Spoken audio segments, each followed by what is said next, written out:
Mason Flong. I'm back here with you. And today, our lesson of the day is economic pursuit. It's a continuity from what we did not cover last week when we were doing protectionism and free trade. So we'll complete that. And the second part of the lesson will be revision for microeconomics. The part of our paper to that will be written on the 21st of June. We will revise or give the portion of the paper to, and then the rest will be completed on the 20th of June. So please join me. Let's see what we have for you here. These are the lesson outcomes or objectives that will be achieved during the course of this lesson. At the end of this lesson, you will be able to do the following.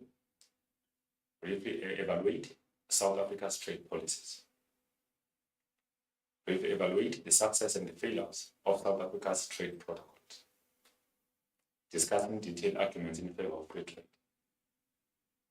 Answer microeconomics section A questions. Answer microeconomics section B questions. Lesson body.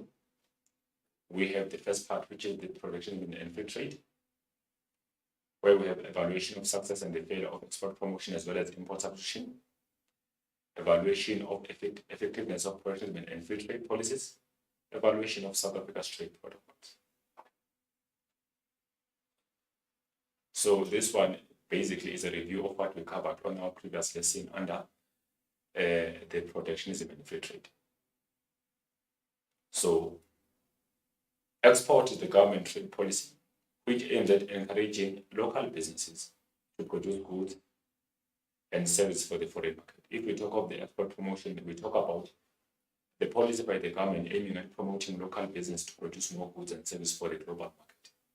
It is done through provision of subsidies and incentives. So whenever the government promotes exports, there will be the provision of subsidies, export subsidies, as well as some incentives in order to reduce cost of doing the business and cost of production for those exporting local businesses.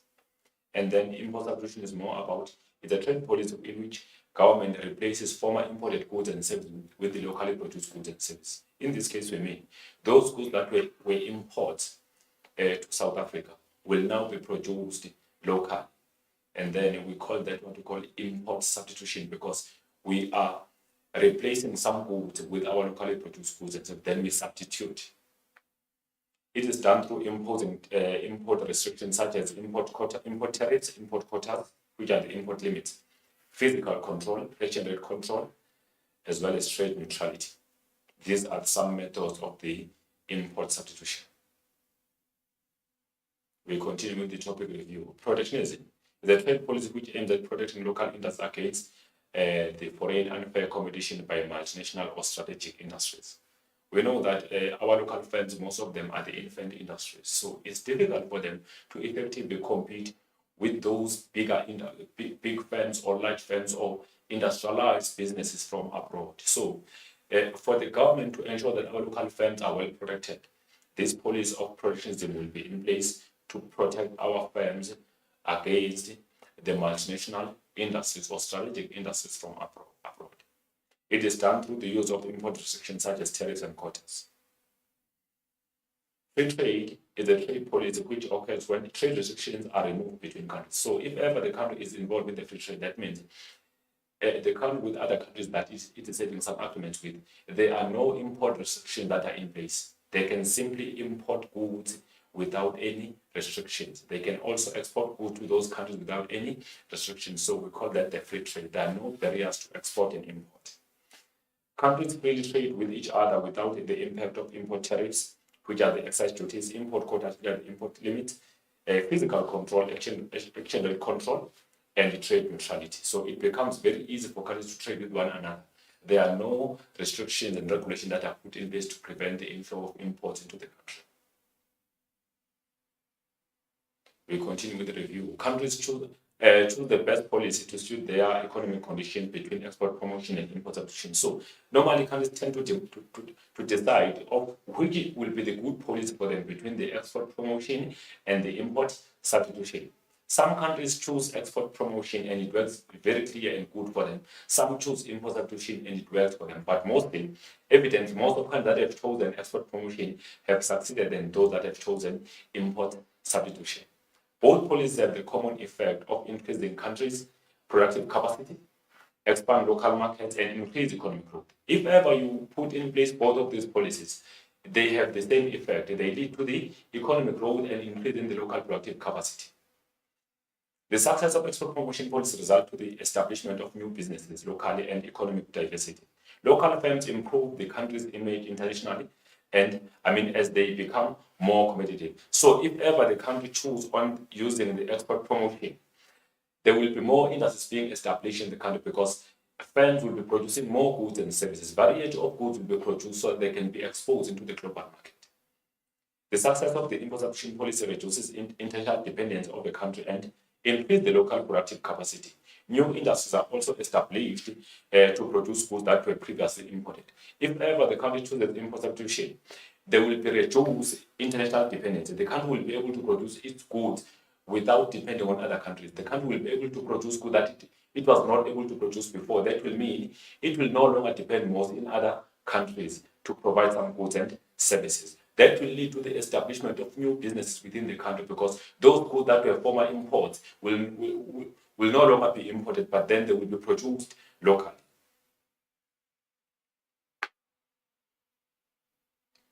The protectionism policy has different objectives to those of the free trade.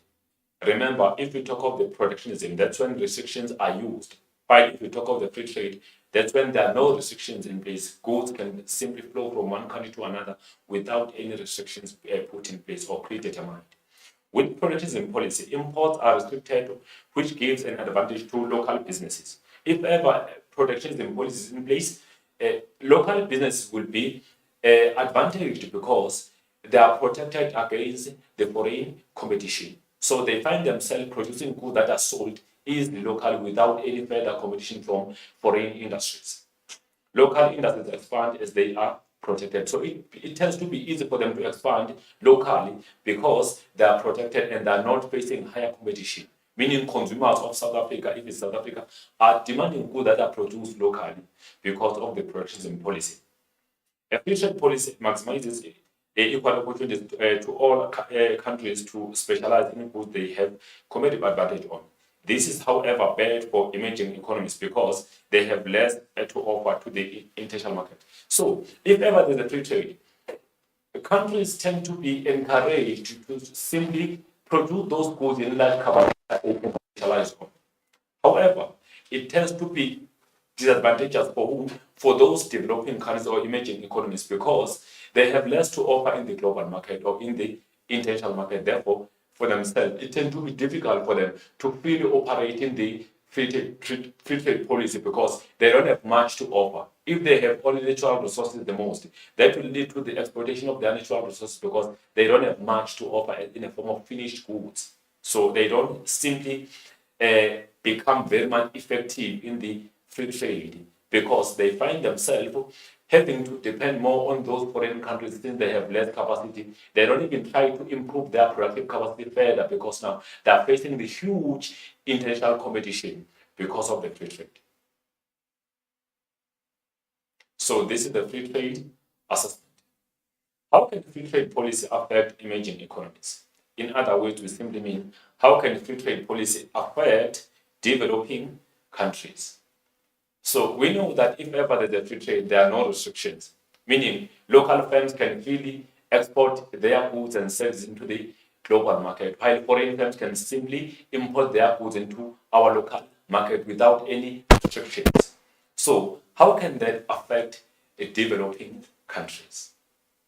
We have positive effects and negative effects. Remember, this is 8 marks questions. You must divide it into 2 parts, positives and negatives. So free trade policy opens an opportunity for infant businesses or industries to expand without limitations in the foreign market. Yes, if ever there's a free trade, businesses, especially we talk about infant industries or small businesses tend to expand. They get an opportunity to expand easily in the global or international market without any limitations or restrictions. So it tends to be easy for them to expose themselves into the global market.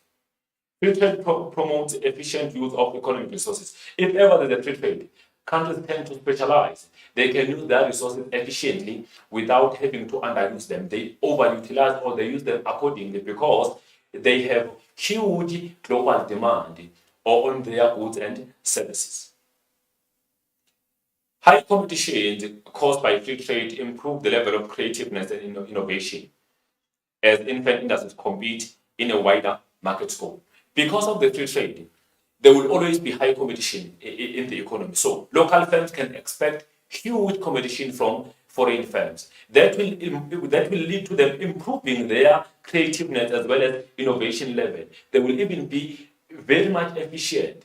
Because of what? Because of the huge competition and also because they are competing now in the wider scope of the market. They are not only competing local, they are competing even with the foreign firms or businesses. So they will ensure that they improve their production process, they improve their technical level, they also ensure that they attract the wider global market consumers.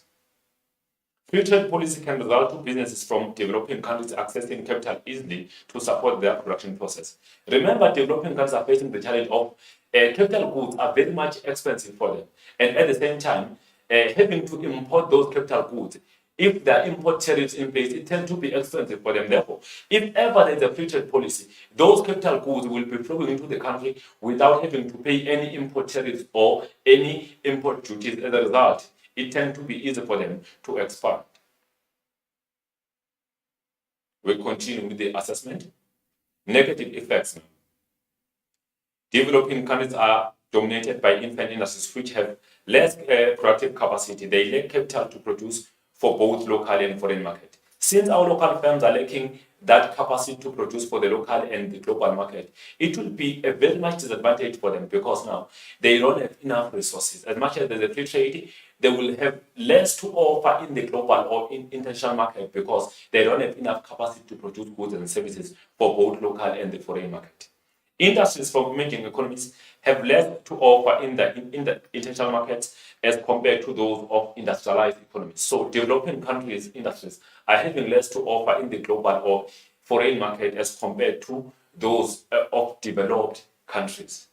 Free trade policy have an effect of shutting down the local markets because competition can be too high for local industries, since foreign competitors might be having an advantage of economies of scale. We know that there's this advantage of economies of scale. So those firms from developed countries will always have that advantage of economies of scale. Therefore, it will be difficult for local firms to compete with these foreign firms because foreign firms are producing more goods at the lower cost than sell at the lower cost, while our local firms are producing less goods at the higher cost than sell at the higher cost. So having to compete with firms that are selling at the lower cost, it will be a great disadvantage for local firms. As a result, they might be put out of the market. Then the free trade have that negative effect for our local firms. They face unfair competition or unfair global competition because of what? Because of this thing of economies of scale, while our local firms are producing at these economies of scale.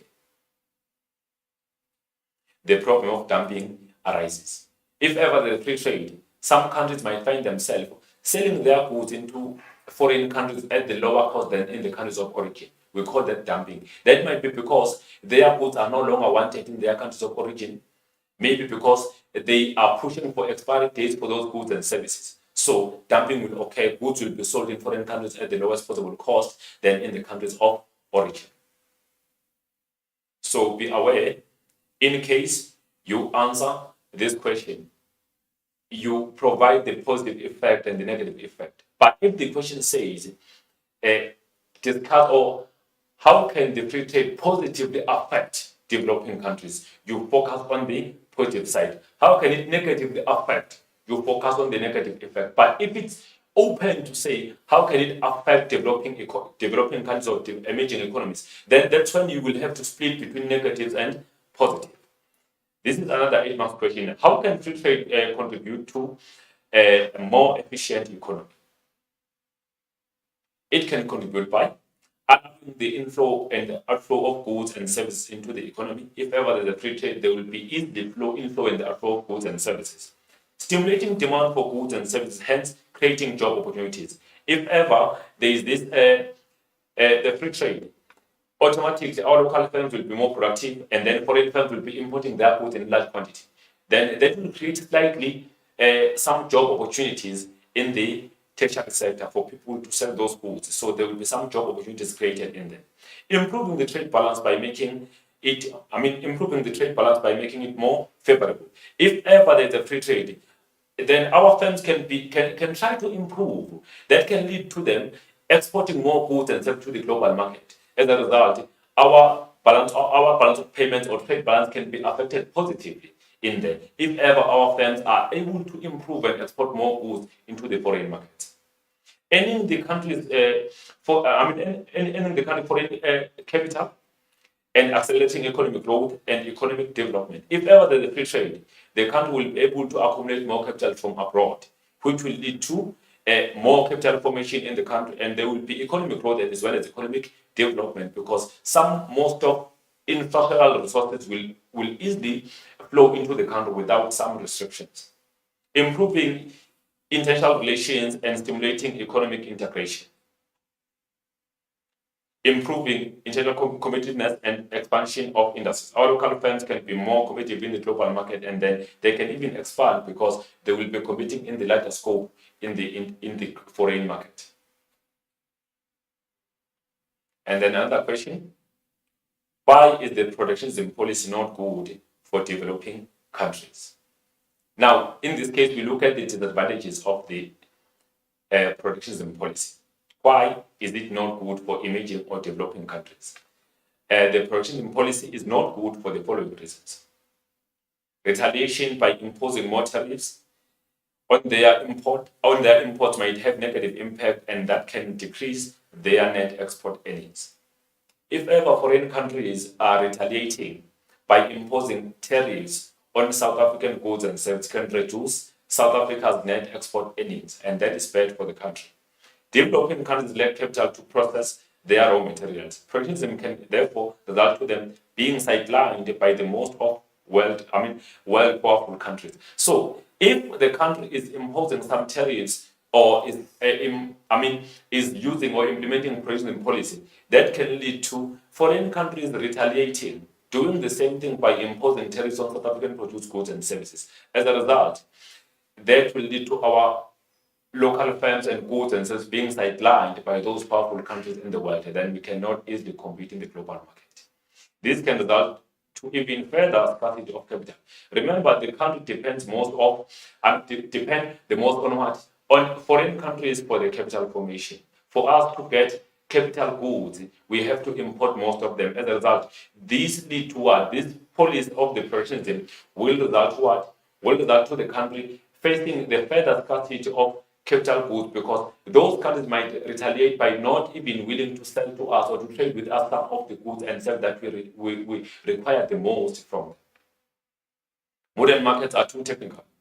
The protectionism might result to developing countries not getting advantage to access latest technical trends and expand the local markets. Remember that the technology is advancing in daily basis. So as developing countries, we don't have enough of advantage over technology. So if ever we implement this policy of the protectionism, with the retaliation, we might not access the technology that we require from those countries. So as a result, it will have a negative impact in our economy as a country, since we are a developing country. And then a desirable mix, the assessment. Briefly discuss economic integration as measures to promote trade between countries. Remember, when we spoke about desirable mix, that's when we talk about those protocols that are used to ensure that countries can gather and form some trade blocs in order for them to freely or to easily function in the global market. Economic integration or cooperation is any combined action taken by two or more governments in partnership to promote the interest of their countries. So these countries will always try the economic integration or cooperation because they have the common goal to achieve. They cannot get together if they don't have a common goal, because having to unite and become one trade bloc, that means you have the same objective. It is the trade agreement that are made by countries to influence trade and promote their industries amongst themselves. The main aim here is to promote the trade between themselves, is to promote their industries among themselves, to sell to market their goods and services amongst themselves. That's why countries will start to agree on some trade agreements amongst themselves or between each other. Decisions that promote trade are made in their favor and against the non-member countries. Remember, there will be member countries in the trade bloc or that trade integration and non-member countries that will try to trade with those countries. So those decisions that are made will always favor member countries of the trade bloc, and then non-member countries will not be favored by decisions and policies made, because now they always want to ensure that favors are done among themselves, and then amongst other countries there are no favors and there are no advantages given to them. That's why some will be deciding to ensure that between themselves there are no import tariffs put on them, they're treated among themselves. However, amongst or between themselves and non-member countries, there will always be a tariff imposed, and some of them should be at the same rate, and none of member countries can influence them without any agreement. These include duty-free import free flow of capital, labor, and the use of common monetary and fiscal policies. We continue with desirable mix and trade integration. So the following are trade protocols used to promote trade between countries. We have the free trade areas. So if we talk about FTAs, we talk about agreements between two or more countries deciding to get together and agree and take some agreements among themselves that will allow them to trade some goods freely between themselves without having to impose any import tariffs or import duties. But between themselves and non-member countries, there will be tariffs standing, and then that will mean if ever the non-member countries want to import goods or want to trade with us as as part of BRICS countries, that will mean they will have to pay tariffs. But if we have agreed that amongst ourselves under FTAs, we don't impose any tariffs, we will be trading amongst each other freely without any import tariff. But if ever there's a country that is not a member of us, as it wants to trade with us, the country will be paying import tariffs as it trade with us. Each member country can use any form of protection against non-member countries. So in this case, as they set their principles and protocols, each country can decide on its own on which is the protectionism policy can be used, which are the import tariffs, which are the rates can be used against the non-member countries. So they can't decide on its own without being influenced by its member countries within the trade bloc. And then we continue. Custom union. This is when we develop further free trade areas, whereby now countries within the same trade bloc decide now on this.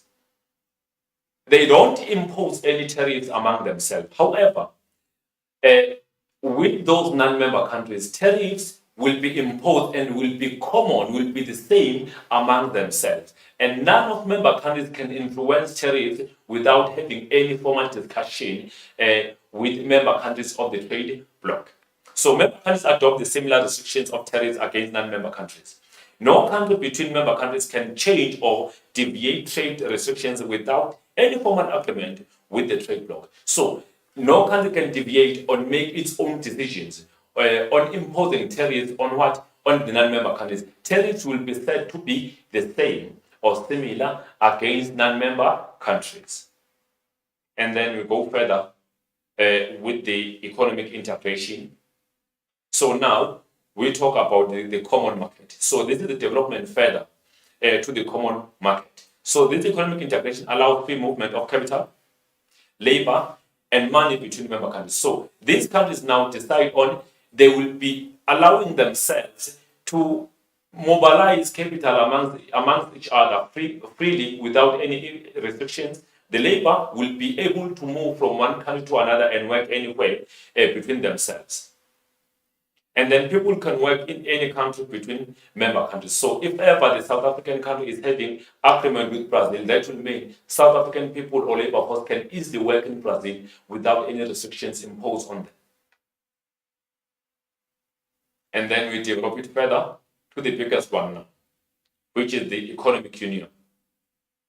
So in this case, a member countries agree to adopt a single currency. This is the biggest one. So if ever countries are in the same trade bloc or economic integration, they will be choosing the single currency to use. And then the same central bank will be used when determining monetary policy, even, also interest rate. Also, the fiscal policy will be chosen to be common amongst themselves. So we call that what? The largest one, which is the economic union. Taxes are also made uniform as member countries adopt the common fiscal policy. So this is the biggest or the largest part of the economic integration, which we call economic union. And then the assessment on the import substitution. So evaluate South Africa's import substitution policy.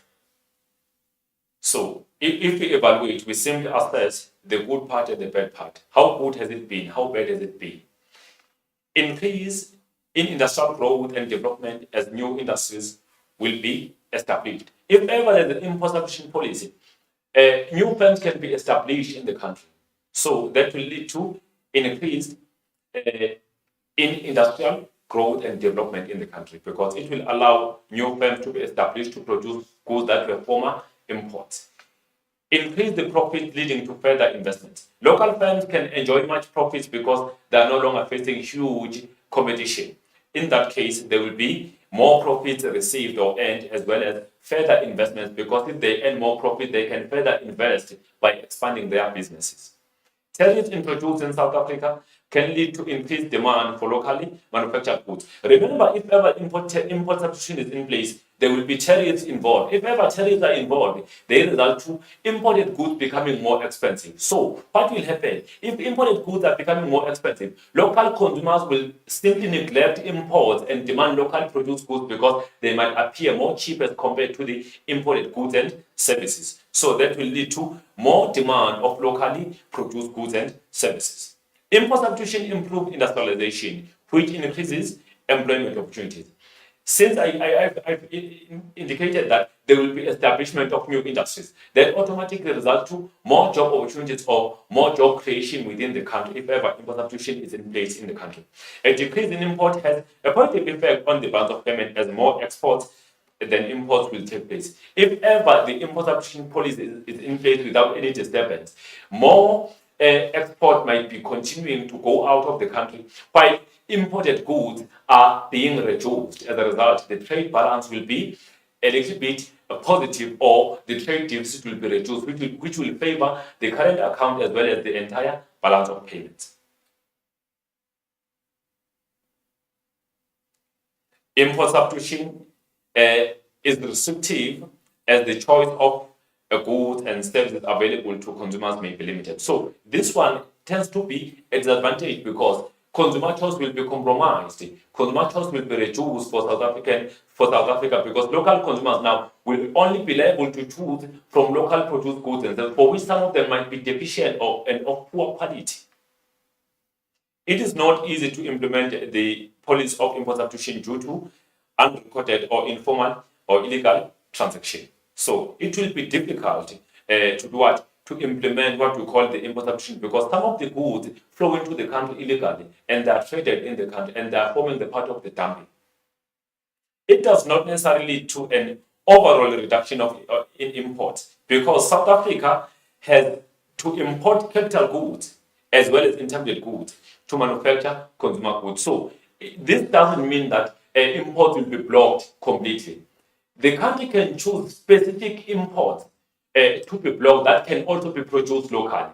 But those that cannot be produced by local firms will keep on flowing into the country because the country cannot afford to produce those goods on its own. Therefore, the import substitution cannot really completely function in South Africa as a whole. Only in chosen industries it can occur, but entirely it cannot easily occur, especially in the market for capital goods. It is not easy for South Africa to implement import substitution because we lack capital goods. In the industry or the market of technology, it is difficult for the country to implement import substitution because we cannot easily develop our very own. We depend most in other countries. Therefore, it tends to be difficult for some specific industries and easy for other industries where the country is able to produce those goods and services on its own. Inefficient local production may occur because local producers are shielded from international competition. Since our firms are having this protection through the import substitution policy, through higher tariffs and higher import quotas, that will lead to what? Our local firms being very much inefficient as they produce goods and services, and the market cannot maybe afford to supply the entire even local market because of inefficient that okay even goods that are supplied might be deficient because of what, because of the protection that local firms are receiving from the government because of the import substitution policy. They will not be able to compete on the wide range or on the wider scope. They will only compete among themselves, so the development will really be hampered for them, for those firms that are local firms in South Africa. The export promotion policy, this is the assessment. So here you are given the extract. And then South African export promotion. The directorate is mandated to promote South African value-added goods and services abroad by broadening the export base, increasing the market share in the targeted high-growth markets, and sustaining the market share in the traditional markets. This objective is pursued through the review of finalization of the National Export Strategy, which is administered by the Department of Trade and Industry and the Competition Source, the IDC, the DTIC. So these are the questions that were asked. Remember, whenever you read the extract, you need to know what you're supposed to do. Not everything here will provide you or will be answers for you, but a part of this will be answered only for lower order where you come across 1 marks. The higher order and the middle order, it will really be found here. So ensure that as you read the extract, you read with understanding, and also you underline those aspects that are necessary in the given extract. For instance, by broadening the export base, increasing market share in the targeted high growth, and sustaining market share in the traditional market. And then who administer the Department of Trade and Industry and Competition. So this is the basic information from the extract. Then you can check questions in there. Avoid going to questions and try to come and pick the answer here. That will be wrong. Read the extract, understand, underline, annotate where necessary. After that, you can read questions. You can find that the underlined words and extract, as well as some sentences, are the part of your responses in there. Identify the industry that promotes the above policy in South Africa. The answer is there. Mention one objective of the export promotion. Answers are there. They've been underlined. And then, now we go further. The question, the answer for this question is not found in there. Briefly describe the concept of export promotion. Then it is not found here. Do not make a mistake. It's rare that you find these 2 marks in here. So avoid copying the extract. How can the export promotion affect subsidized businesses if the government withdraws its support? Then the answer is not here. You need to be critical now. You need to understand the effect of the export promotion. What is the impact of the export promotion to the balance of payments? Now you need to link now the export promotion policy and the balance of payment and try to apply and find the combination or connection between the two. Then you link now. So the answer is not found even here. So avoid copying the extract in these questions because the answer cannot be found in here. Let's check possible responses. Identify the industry that promotes the above policy in South Africa. The Department of Trade, Industry and the Competition. It's 1 mark. Mention one objective of the export promotion. It's 1 mark again. To promote South Africa value-added goods and services. 1 mark. Increasing the market share in the targeted high-growth markets. And sustaining the market share in the traditional market. So in this case, it was only 1 answer to be provided. So you are only credited for 1 mark. You are not credited for all of these responses. Only 1 mark will be given an answer. The rest will be the extra information given, which is unnecessary. Briefly describe the concept of export promotion. The definition was not there. So export promotion is the use of subsidies and incentives to support in support of local exporting businesses to be competitive in the foreign markets. Any other relevant corrective nation would be given, or correct description will be rewarded here if it's relevant and correct. How can export promotion affect subsidized businesses if the government withdraws its support? Export promotion creates more reliance to the government. The withdrawal of subsidies and incentive or support can result to affected local businesses failing to compete internationally. If ever the state remove these, this support and these subsidies, including incentives that are given to firms, these firms cannot afford to compete openly in that global market or in that international market because now they are more dependent on the government support. So, with the government withdrawing its support, firms cannot continue to operate. Some of them can even be pushed out with the lack of funding.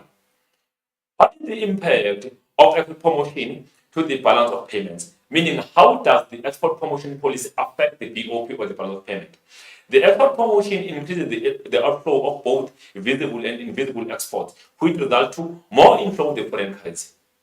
The increase in the export decreases the current account and the balance payment deficit. So these are the possible responses. Remember, if we talk of the export promotion policy being in place in the country, that leads to more exports going out, which will be good because if exports are increasing at the larger scope, that will lead to the trade deficit being reduced because export might be more than imports. Also, we talk of the invisible exports in there. You talk about the second part of the current account when we talk about income receipts, income payments, payment for service, etc. That part can also be improved for the country, which can lead to what? Lead to reduce the current account deficit in South Africa. The protectionism is an essay that is extracted from November 2021. It was saying the main part in there discuss the argument in favor of protectionism, 26 marks. It was a very wide essay because there are so many arguments in favor, but they needed a discussion, not only a listing. How can South Africa benefit from trading in the global markets? 10 marks. Then you must always follow an IMEC, which means we have introduction, the main part in the body, additional part, as well as conclusion. So this is our introduction. In this case, we define the concept. So a trade policy whereby state implements measures to protect local industries against unfair competition from abroad. So that is known to be a protectionism. Any other correct and relevant definition would be credited here. So it's 2 marks. And then we continue. Now, the body of the essay, which is the main part. So, any subheading, remember, it is very important for you when you write your essay that you provide the subheading, then it will be credited a mark, then you discuss that subheading. Industrial development. If ever there is a protectionism policy in South Africa or in the country, there will be industrial development, meaning local firms can be able to develop and expand. Some developing countries are suitable for establishment of certain kinds of industries. Free trade market, makes it impossible to compete with the well-established older countries due to the first few years and existence of an industry being the most difficult. Older industries or big or larger industries use unfair methods of price cutting and dumping. Therefore, young or smaller industries need a production until properly established. So, in this case, we simply mean that those bigger industries are always using some strategies of cost cutting as they produce at lower cost and also sell at the lower cost. Some of them might even be dumping their goods into the country. So with the protectionism, our local firms deserve to be protected until they become more established or industrialized. Protection will prevent competition because it is difficult to do away with once applied. And then we continue infant industries. Remember, infant industries are those industries that are very much small and younger within the market. They cannot easily compete with those large industries. It is difficult for young industry to survive due to their average cost being higher than well-established foreign competitors. Small industries or infant industries are always facing unfair competition. It's difficult for them to compete with those bigger industries because of higher cost of production. If they are given production in their early years, they may grow and take advantage of economies of scale or lower their average cost or become more competitive. Stable wage levels and high standard of living. A country with high wages has a view that standard of living will be undermined if cheaper goods are imported from countries with low wages. In reality, high wages are paid to workers with high productivity. We continue. Increased employment opportunities. If local industries cannot find profitable markets, they may stop production and cause unemployment. And then production will result to less unemployment. If our local firms are protected, they will be able to expand and create more job opportunities. Economic self-sufficiency and strategic key industries. War causes cut off or friction between countries, depression shifts in demand, all factors that are vital to be self-supporting. Protection is granted especially to key industries to ensure survival. So key industries deserve to be protected so that they can survive within the local and the entire market. Maintaining domestic employment to reduce unemployment and provide more job opportunities. Countries with high level of unemployment are pressured to stimulate employment creation. So if they are not protected, if their firms are not protected, it will be difficult for them to create jobs. But if they are protected, it will be easy for them to stimulate more job opportunities and they will be industrialized. Domestic employment is encouraged through imposing import restrictions on imported goods and services to allow local firms to keep on producing those goods and services that will lead to more job opportunities. Domestic employment creation at the expense of other countries is known as the beggar thy neighbor policies. So that's when you try to benefit yourself at the expense of the neighboring country that is trying to import its goods and services. It prevents dumping. So if ever the protection policy is in place, dumping will not take place because of the higher restrictions being imposed on imported goods and services. Countries selling goods in a foreign country at the lower prices than cost of production in the home country. Dumping is used to capture new markets and forces financial weak industries out of the competition. Foreign enterprises may engage in the dumping because government subsidies permit them to sell goods at the very low prices or below cost, or because they are seeking to arise profits through price discriminations. We continue with the essay with the prevention of dumping. The initial reason for exporting a product at the lower price may be to dispose of accumulated stock of goods. If ever there is more stock that has been produced, should be disposed. Therefore, goods will be sold in the foreign country at the lowest possible cost than in the country of origin. In the short term, consumers in the importing country will benefit because these goods will be found at the lowest possible cost. However, in the long term, objective may be to drive out domestic producers and gain the strong market position. So in the long term, local producers might be compromised because they will be driven out of the market due to the fact that these goods that are imported, they are sold at the lowest possible cost, and local consumers are no longer demanding those goods from local firms, they are demanding from foreign firms that are selling at the lowest possible cost. In this case, consumers are likely to lose out as a result of the reduction in the choice and the higher prices that the exporters will be able to charge. Protectionism prevents foreign industries from dumping their surpluses and out of seasons goods at the lower prices, which may be harmful to home industries. We continue. Stabilizing exchange rate and the balance of payment, or the BOP. Traders buy on the cheapest markets and sell on the expensive market. Whenever they buy goods at the cheapest market and sell them at the most expensive market to generate more revenues. Countries export primary products and import manufactured goods, causing a disrupted balance of payments and exchange rates. Prices of imports increase through tariffs and quotas.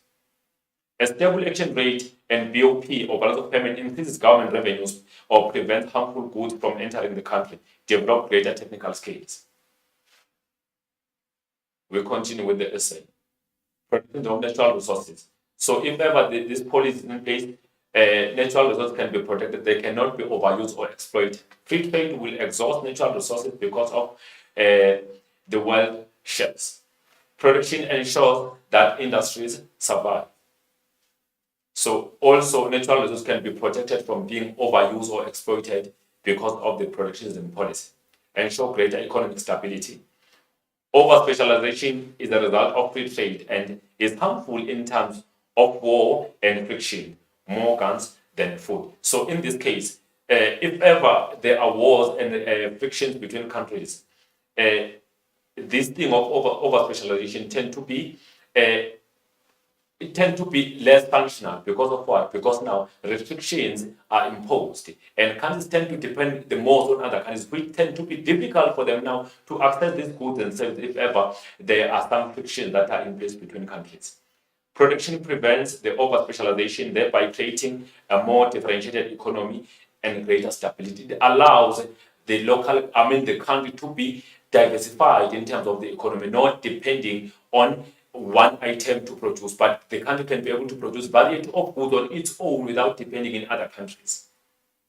It also promotes secondary industries and the welfare of people, the welfare of people dependent on protected industries. So that will lead to establishment or development of secondary industries, and the welfare of people will be improved because now local firms are now able to manufacture or process their natural resources on their own without being much dependent on the foreign countries for the supply of final goods.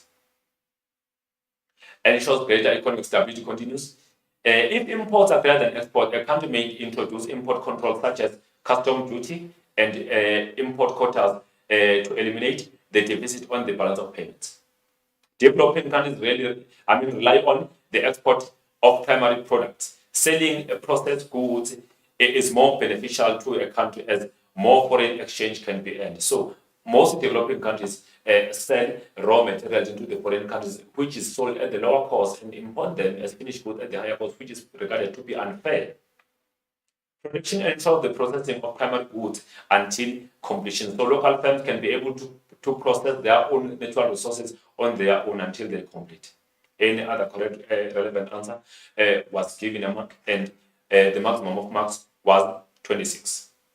So maximum of 8 marks for me listing of facts and examples, and then the discussion then contain about 18 marks. Additional part. South Africa will benefit from global market as follows. The question was, how can South Africa benefit from the global market? So, production of goods and services will increase as local businesses will sell their product in the larger market. Remember that local markets are smaller than foreign markets. So, if ever the country is involved in the free trade and the globalization, that will lead to what? Local firms expanding to the global market because foreign markets are bigger than local markets. The quality of goods and services will improve as businesses try to match the world standards. Yes, local firms can try to expand themselves and use the modern technology or modernize our latest technology, which will improve the quality of goods that are produced by local firms. The competition from foreign products will encourage local businesses to be more innovative. Local firms can even be more innovative because of the competition they are facing from the global market. Efficiency in the production of goods and services will improve, resulting in businesses charging lower prices. So it will benefit consumers because the efficiency that will be improved because of the foreign competition will lead to local firms producing more goods and services at the lower cost and even selling at the lower cost. We continue with the additional part. South African consumers will have more choice on goods and services, as they will have access to foreign products. So consumer choice will be maximized in this case, which will allow consumers to have improved living standard. More job opportunities may be created as production of goods and services increases. Remember, local firms are having a right to produce even further. So as a result, that will result to more job creation within the country. Inflation may be controlled as local prices will be linked to the international prices. So local firms will be competing with the foreign firms. So that will lead to the inflation dropping a little bit because of what? Because of this huge competition. South Africa will increase its trade relations with other countries, which will result to it gaining a larger market share internationally. So since our country will be improving its relations with other countries, our firms can even be able to expand globally, which will lead to the country having larger market share internationally. So the international competitiveness will improve for local firms and local industries. We'll continue. And foreign currency, which will strengthen the domestic currency. So the country will be able to earn the foreign currency of various world currencies because of this kind of the policy. South Africa will specialize in production of goods in which they have competitive advantage on. So it will allow specialization for South Africa as a country, which will lead to more improved goods, production of goods and services, and improved capacity of production. Any other correct and relevant answer was given a mark and the maximum of 10 marks. Remember, if you respond on this one, you need to provide full sentences responses. The conclusion. The policy of restriction of international trade or protectionism with the aim of preventing unemployment or capital losses in industries threatened by imports might not affect the internal distribution of income sufficient or improve the country's terms of trade, because it is not based on international monopoly power and expert knowledge. Any other correct and relevant response was given 2 marks in this case. Ensure that your response is the part of the higher order response. So the maximum of 2 marks, then it was about 40 marks. And then now the second part is the microeconomics. So now we are starting the revision for what? The revision for the paper that will be written on what? On the 21st of June 2022, which is the paper 2.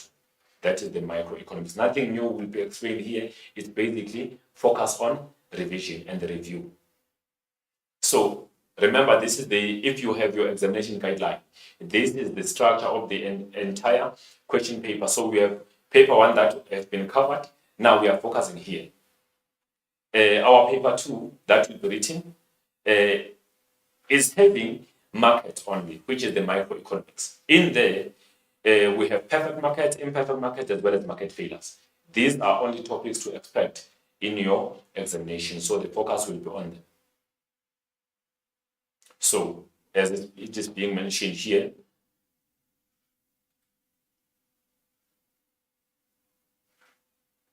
this is just for our June examination. June paper 2, these 3 topics. Do not study further other topics that are not a part of this if you prepare for this examination, which will be written on the 21st. So this just provides you details on the structure of the question paper. The paper will be out of 150 marks, and then the duration will be 2 hours, and then the paper will be consisting of 6 questions divided into 3 sections. And then of the 6 questions, only 4 must be answered. You don't answer everything. Ensure that you choose according to the instruction, read instruction with understanding before you attempt to answer. Avoid answering all questions because the marker will choose the first question that you have chosen, especially in section B. Remember, section A is compulsory. In section B, you are given question 2, 3, and 4. If you answer all of them, the marker will be marking question 2 and 3, will not mark question 4 because it's an extra question. So that is the part of the extra question, which is the part of ENQR. And then section A, compulsory, we answer everything. Remember, in there we have the part of 1.1, which is the multiple choice, 1.2, matching items, 1.3, descriptions or providing the concept. Section B consists of 3 questions. Question 2 up to question 4. So question 2, 3, and 4, of which the candidate must choose only 2 questions. You don't answer everything in there. Section C consists of 2 questions, which is question 5 and question 6. You choose only 1 question to answer. You don't answer both of those essays. The above papers will not be written on the same day. They are written in the different days. The detailed requirements will appear as follows. Section A, compulsory, multiple choice, lower order, with 4 possible options. There are 4 possible options that are given. I believe you are familiar with that. And then you choose only 1 correct. You are writing the letter. Each answer is 2 marks, and then it gives you the maximum of 16 marks. So there are 8 items to be given correctly in there. In this case, you need to avoid giving the marker or your teacher options. You are given the option, you provide the answer. Don't give answers in a form of options. That will be wrong. Matching items in column A and column B, that's a lower order, okay? That means that now we are given the table of column A and column B. We are matching relating aspects. Then you will be getting about 8 marks in there. It's a part of the lower order. And then the 1.3, which is you provide the term, you are giving the definition or provide the term. It's a part of the lower order. You need to know your you need to know your definition and know your content in there. In this case, we have these 3 topics, which is the perfect market, imperfect market, as well as market failure. So they will be distributed across in this section. Also in 1.2, they will be distributed across and equal. Again, in 1.1, they will be displayed across in there to ensure that they are all given adequate slot. Remember, in 1.3, abbreviations are not allowed. And then multiple choice. So how can you score more marks than multiple choice? Read the statement with understanding. Always avoid rushing without understanding the statement. Read the statement, have the answer in your mind before you attempt to look for the answer. And also, be precise when choosing an answer, because between given options, one answer is correct, one answer is close, and other answers maybe might be out of context or might be in the same context but be wrong. And then do not guess an answer. Contextualize, classify, giving options to the statement. Avoid guessing. Some of you go to the examination having already some answers in your head. You write up to, say, B, B, B, B, E, F. There is no F and E in there. We end up to D. So then you come in there and you simply guess. You get 0 because there is no such way you can come across 8 B's. There is no such. So ensure that you read with understanding before you choose the answer. As you read to understand the statement, provoke your mind to give you the possible answer before you look for the option. Then you can choose the option that is relevant. Do not leave anything unattended. Provide all answers. That will be giving you 16 marks, which is very important for you. And then multiple choice. In this case, we are given the statement and some options. The value of skills owned by the entrepreneur and used in the production process is called dash cost. Explicit, marginal, implicit, and average. So as you read the statement, you need to provoke the answer and try to find which answer might be correct in this description. Then you go in to look for the possible answer. And then after checking options, you will find the correct answer. There you go. We have an implicit cost.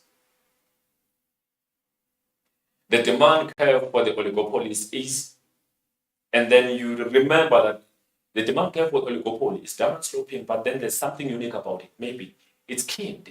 Then you go down and look for the kinked. Oh, you find it there. There is a kinked demand curve. So those are the things that you need to consider. And then matching items, no descriptions for column A before searching for the corresponding options. This allows you to simply pick the correct answer in column B. So as you are given the concepts in section A, in column A, you need to know the descriptions. Then as you look in there, you look for the correct answer. And then always start with the answers you know. Avoid just starting with any answer. Those answers that you are not sure of them, they might be correct. Leave them for a while and start with those you know to avoid picking wrong answers that you know to the wrong given options. So always start with the answer that you are sure you know. If not, getting one option wrong means getting 2 options wrong in this case. So ensure that the ones you know, you become clinical on them first, then you start to compare those few options that might be remaining. Use elimination method, eliminate answers you know, and then after concentrate on the remaining options.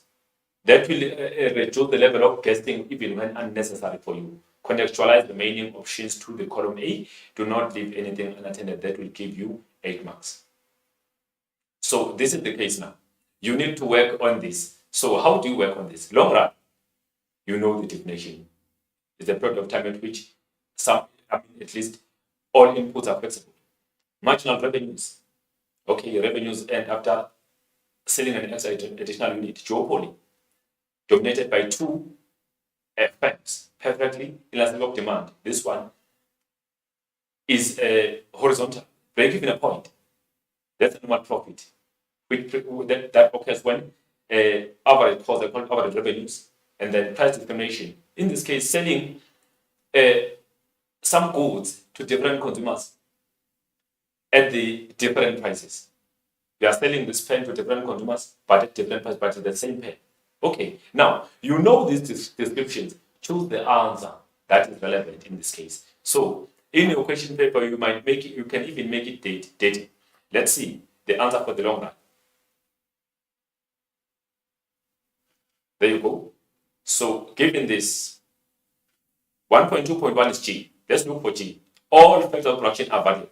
Yes, it's correct. That means it goes down there. And then 1.2.2, it's C. Marginal revenues, income received after from selling extra additional unit. Yes, it's indeed correct. Then you correct. 1.2.3, it's A. Duopoly, the market structure that is dominated by two businesses. It's indeed correct. Then 1.2.4, it's B. Let's see B. Quantities changes without a change in the price. Yes, it's correct. So you simply connect your points easily. And then 1.2.5, we say the answer is F. Let's look at F. A situation where business does not make a profit or a loss. It's indeed correct. Then you get your answer in there. And then 1.2.6, price discrimination.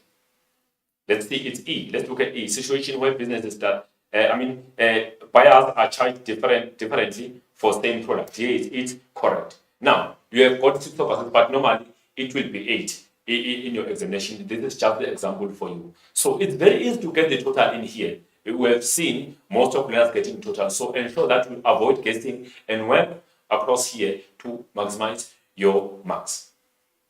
And then description, know the terminology. You need to know the terminology by topic. If ever you talk about the singular flow, in this case, we talk about the microeconomics. If you talk about perfect markets, no definitions in there. Imperfect markets, no definitions. And then market failures, no definitions. Use mind the gap definitions given at the beginning of each topic. At the beginning of each topic in the mind the gap, that definition. So play around them, create those tests on your own, ensure that you are able to understand each of them so that you can easily get 6 marks in this one. Do weekly definition tests to improve your performance in section A.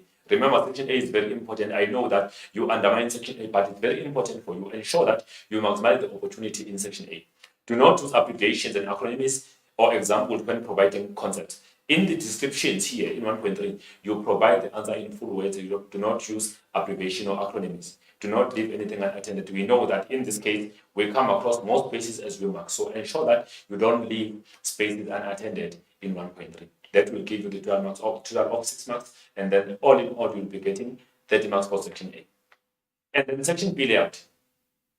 Section B you answer 2 questions, which is the total of 80 marks. And then question 2 up to question 4, there are 3 questions. 1 question per main topic and 1 combination question between the 2 main topics. So it's 50-50. 2.1 short items. That is the lower order when you have to mention any 2 items. And then 2.1.2, that is the middle order where we deal with the questions like how, why, what. And then that's a part of the application. That's when you need to think and connect some different aspects that will give you also 2 marks, 2 marks. So for 2.1, 3.1, 4.1, you will be getting the maximum of 4 marks. And then 2.2, 2.3, this is when you are given the data response. It's a part of the middle order. E.g., you study the given graph, the cartoon, the table, extract, real data, or even the extract. You need to be able to interpret given information and answer it.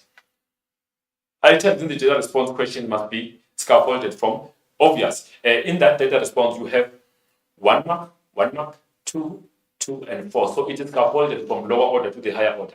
Data response question give a context on what aspects to be assessed, and answers would not necessarily appear in the data response. Be careful. Like I've done example before. Answers are not found in the data response.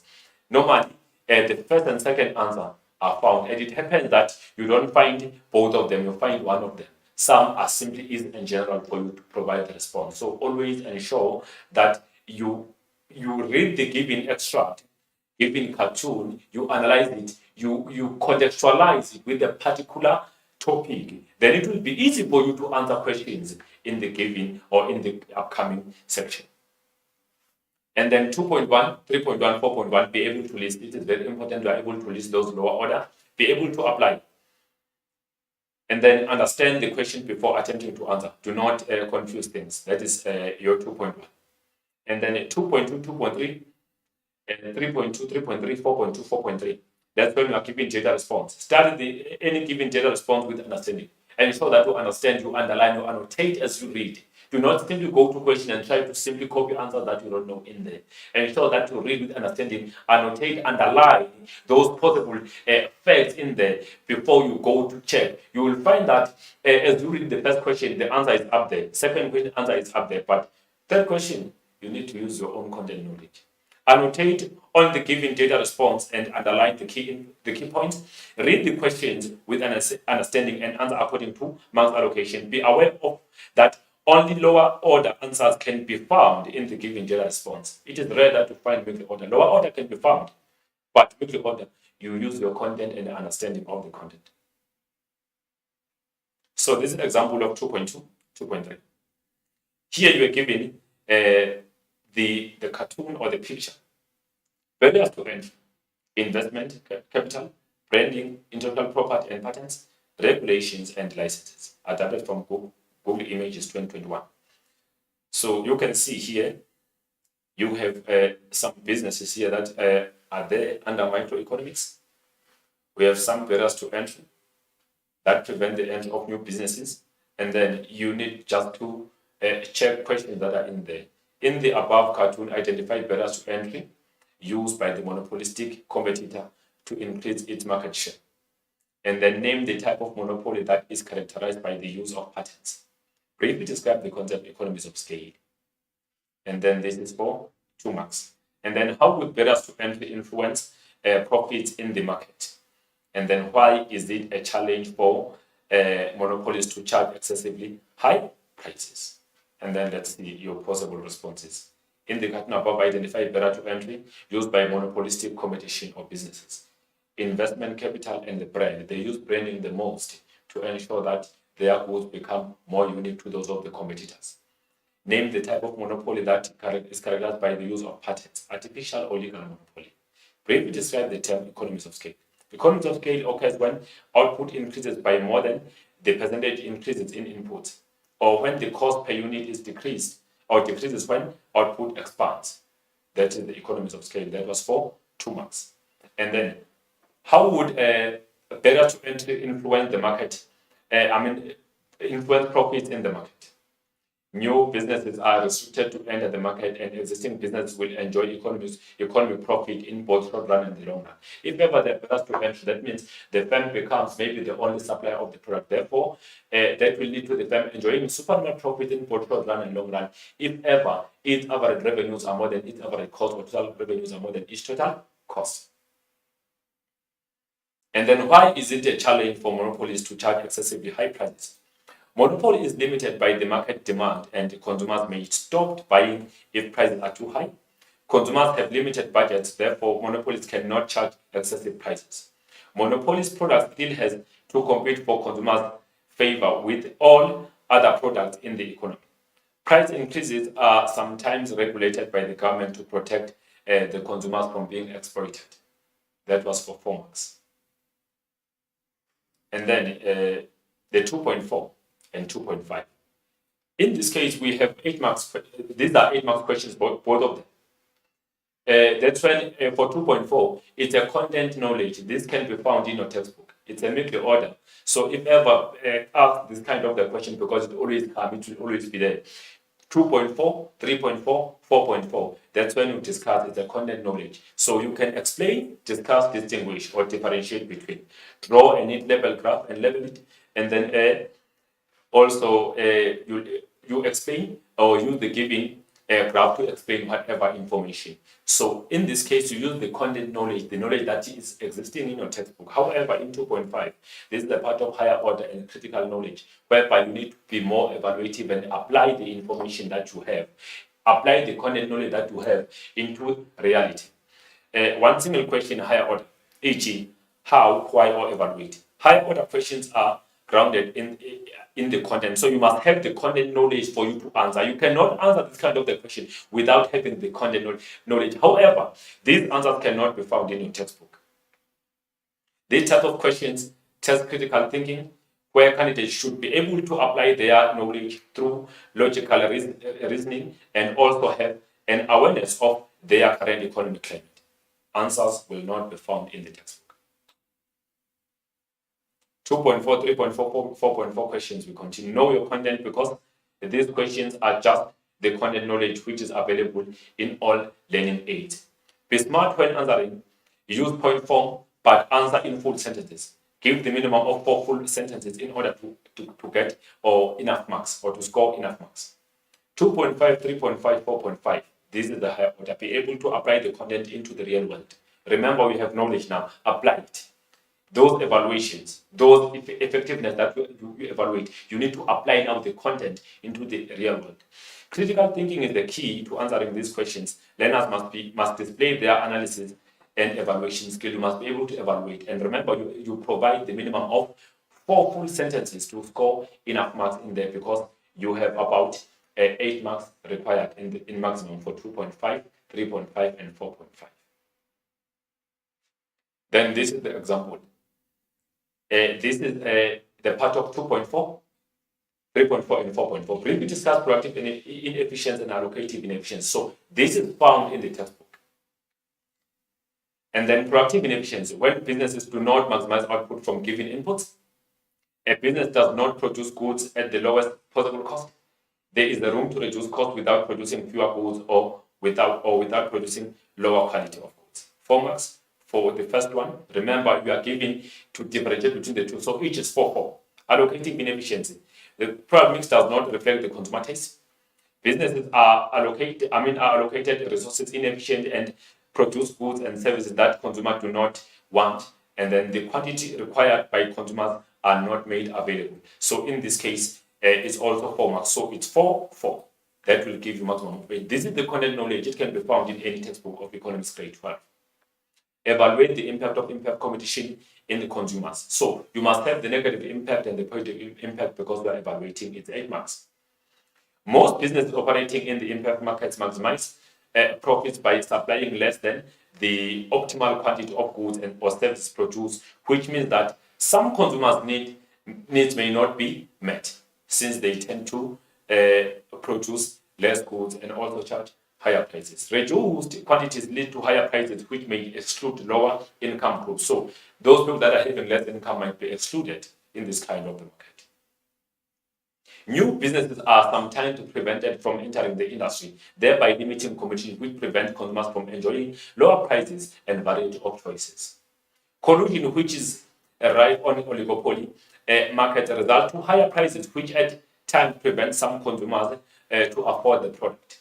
Consumers pay higher prices in the imperfect market due to the fact that production does not take place at the lowest point of the long run average cost curve.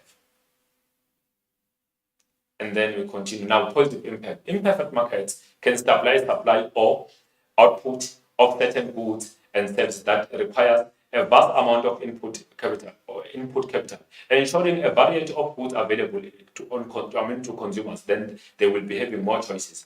Imperfect markets can also provide a better quality product to the consumer. Large corporations have research development units that constantly develop the new technology and improve production methods. Patent rights give the patent holder exclusive right to produce a product. This stimulates innovations and inventions, new products that could be beneficial to consumers. These are the positive effects, and this gives you 4, which is 8 marks. Evaluate impact of imperfect competition on consumers. Negative. Price might be set too high and unaffordable to most consumers. Inadequate market information might result to consumers inefficiently using their scarce financial resources. Lack of competition is, in some imperfect market structures, delays level of innovation and delays adoption of modernized production techniques. And then the essay. Remember that this is the essay structure, and it appears in the question paper that will be coming in any assessment. So this is the structure which informs you what should be done in any section of this. So introduction, it tells you what should you provide, and then in the main part, what should be provided and how, and then section C, in the conclusion, what should be provided and how. More details are coming. So essay writing principle, essay should be arranged in subheadings. Ensure that you provide subheadings and discuss in full sentences. Use point form rather than paragraph when writing your essay. ensure that you use point form. Remember the IMEC, which is the introduction, main part, additional part, as well as conclusion. When you're writing your essay, do not skip additional part, because some of you skip additional parts and write only the main part. Write the whole thing that is required from you in the question paper. Remember 8:18 principle in the main part. For listing, subheadings, and provision of examples with 8 marks. 8 marks allocated. And then for the content knowledge you provide is provided about 18 marks, which is the content of the topic. We continue with the principle. Be aware that listing on the additional part has the maximum of 2 marks. You must write full sentences in full discussion. Ensure that responses you provide are enough to score maximum marks. Arrange your essay in point form. Your conclusion should not be a repetition of any fact provided in the body or the additional part. Essay conclusion must be higher order response. You don't provide just the lower order response, you must provide the higher order critical information about the topic. And then essay example quoted from DBE November 2021. Which say discuss in detail without drawing graphs state intervention as a consequence of market failure. Remember, you need to be careful if you read this statement, this question statement. Discuss in detail without drawing graphs. Then you will come across learners drawing graphs. Without drawing graphs, discuss state intervention. You need to be very careful. This is the point where you lose some marks, because you get early excitement as you read the question statement, and at the end of the day, you have answered wrong. You simply draw graphs and interpret them while they are not required in there. Ensure that you read the statement thoroughly with understanding before attempting to answer. Avoid an early excitement in the essay question, because you will be writing irrelevant and not required answers in there. How can market inefficiency be reduced by global markets? Globalization, that was 10 marks. Then the introduction. When market failure occurs, consequences such as inefficiency, spillover effects, imperfect competition, and government intervention are likely to prevail. So any other definition was accepted for maximum of 2 marks. Even if you define the market failure, it was also correct for you there. And then the main part in the body. State intervention as consequence of market failure. The direct control. So the state can pass some laws and regulations or use legislative frameworks to control businesses and industries, individuals who generate negative externalities.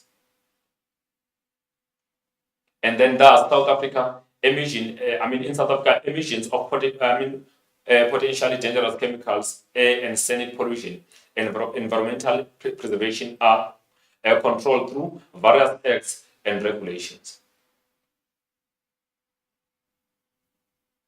We continue with the direct control. Advertising by the tobacco industry is prohibited in South Africa. We know that it's not allowed.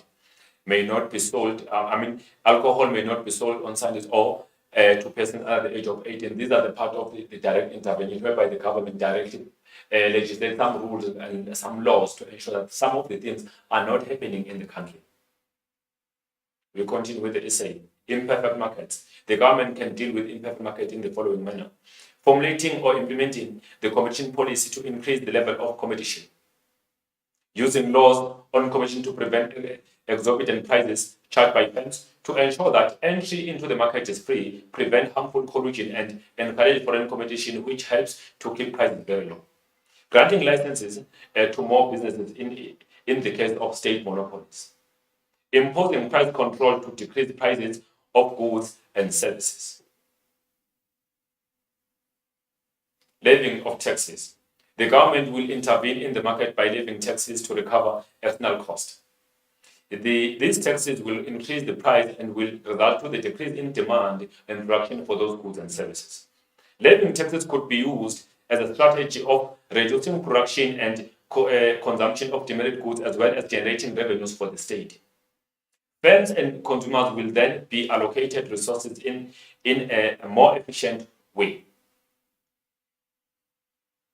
Providing producer or production subsidies. The government provides subsidies to producers to encourage them to produce more goods and services. Subsidies increase supply of specific goods and services such as milk, wheat, and maize. Subsidies lower the cost of production or producing goods, and thus the market price of these goods is lowered, increasing the consumption. We continue. Minimum wages. A minimum wage is the lowest remuneration that employers are required to, by law to pay their workers.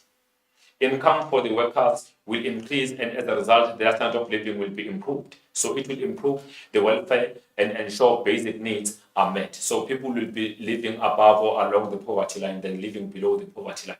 If minimum wage is set above the equilibrium market wage, supply of labor will exceed the demand for labor. That will mean more workers will be willing to work because now they will be motivated since more wages will be receivable.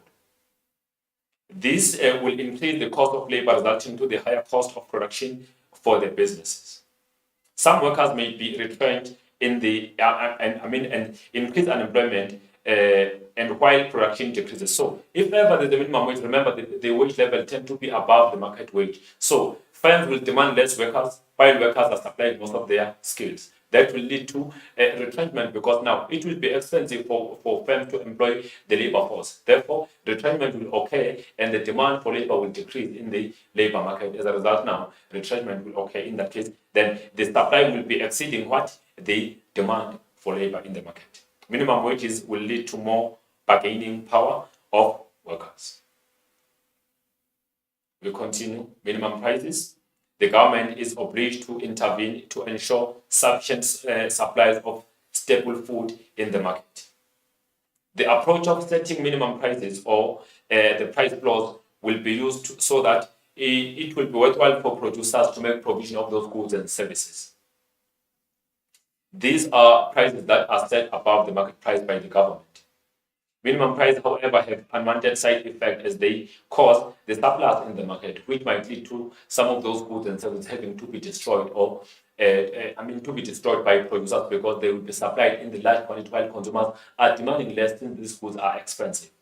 Supplied products become a challenge to dispose as they should rather be sold at the lower cost down to other countries, which is prohibited by the World Trade Organization, or be destroyed locally. We'll continue with the essay.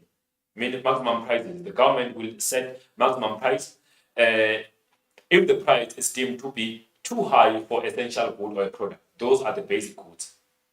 The maximum price that is set by the government below the market price is known to be the price ceiling or maximum price. The government will intervene in the market by passing law that suppliers may not charge more than the maximum price. And this will be driving suppliers out of the market because now, if ever the price is too low, being below market price, they will not be willing to supply that product because it will be giving them less revenues, which will allow the government to intervene and make the provision of that particular product on its own. The immediate effect of maximum prices in the market is that the quantity supply drops, thus causing the shortages in the market. Shortages in the supply for certain goods in the market will result to the establishment of the black market. That means these goods will be supplied but only in the black market because now firms are not willing to sell these goods in the main market or registered market due to the fact that they are not earning adequate revenues for the sold of these goods and services. Redistribution of wealth. The South African government uses progressive tax system to redistribute wealth, whereby lower income earners are paying less tax and high income earners are paying more tax. Traditional methods such as levying taxes or various taxes in provision of free services, benefits of the kind, cash benefits are used to reduce income gaps. The government can also implement redress methods such as BBBE, broad-based black economic empowerment, affirmative action, land restitution, land redistribution, property subsidies to redistribute wealth among the population. We continue. The government involvement in production. Subsidizing merit goods to increase production. The government can subsidize unmerit goods, imposing tax on demerit goods to reduce their production in the economy. Levying income taxes, indirect taxes, and wealth taxes to provide community with free goods or free of charge. Providing collective goods such as refuse removal, waste disposal, and sewage drainage for user fee. And that gives you maximum of 26 marks. And then additional part. How can the market inefficiency be reduced by global markets or globalization, 10 marks. Allowing foreign direct investment in the economy to increase supply of goods and services, increasing the competition in local market and reducing the existence of monopolies can reduce inefficiency, increasing the accessibility of information to both consumers and producers. This is very important for them to make rational and informed decisions. We continue.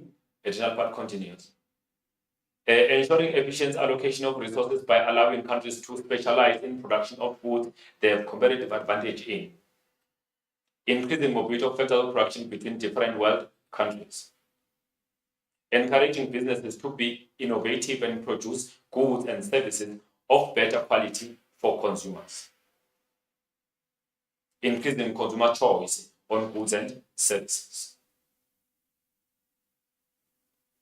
And that was for maximum of 10 marks. Remember, you had to provide about 5 points to achieve those that 10 marks that was required. Then in conclusion, market failure may also result in inefficiencies in the way resources are allocated and used in producing goods and services. Any other relevant correct response was rewarded a mark in here, but you need to ensure that your response is of the higher order, not lower order or middle order as you respond. 40 marks scored by one learner. And then answering questions, how can you answer? Choose questions according to marks you are sure you will achieve. So that is when you use 10 minutes that is provided to you on reading. By checking possible mark that will achieve on each question from section B to section C, then you will be able to make the right choice in there if ever you're using that time efficiently. Answer in full sentence where explanation, description, and definitions are required. Give answers according to mark allocation. Always start with the responses you are sure they are correct or they will give you credit. Do not use abbreviations in 1.3 section A. We continue. Read questions with understanding before attempting to answer. Read data response questions with understanding before answering questions. If instructed to draw the graph, remember to explain it, and also each graph is having its own heading. Use point form to answer your questions or your discussion questions. Give the relevant time to section A. It contributes about 20% in the entire paper, so it's also important. So exam dates for economics. Remember, we have written already the paper 1 of June. So now we have paper 2 to be written on the 21st of June for 2 hours, and it's 150 marks. Prelim examination, as a reminder, paper 1 will be written on the 8th of September in Gauteng, and then paper 2 will be written on the 20th of September. Ensure that you keep these dates because they're very important for you, since after this examination, the next assessment will be your preparatory examination. And then final exams. Paper 1 will be on the 1st of November, 2022.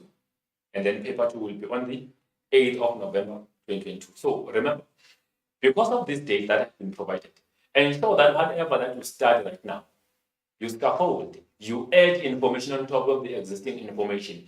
Do not do this, or do not conduct the study for the sake of getting to pass the examination only. Develop your knowledge about the subject and the particular content so that you keep on developing. When you reach the prelim, we are at a certain level, you go to the final examination, you know everything that will be required in the question paper. So ensure that you accumulate your knowledge as you prepare for examination. Do not only study for exam. Studying should be conducted in regular basis, should be something for daily basis, so that you will improve your subject knowledge. It will make it easier for you. You will enjoy any kind of examination that will be coming across along the year. But if you study only to pass examination, you will be challenged, because after studying, you write examination, you forget. You go further, you start afresh in the next examination. It is unfair of you doing that to yourself. Ensure that as you study, you do the data preparation and you accumulate your subject knowledge now and then. As you prepare for June examination, it is unlike when you are doing for March exam. If you do for prelim, remember that's when you will be covering the entire content for your economics. Then you will be improving your knowledge. Going to the final exam after prelims, you will have corrected your error that you have done in your prelim. Then you go there having done all corrections, having the entire information in your head and being ready for examination. I wish you all the best for any upcoming assessment. And surely these lessons will assist you on improving your performance in your examination or any upcoming assessment in economics. With this being said, I therefore thank you. Enjoy. Bye-bye.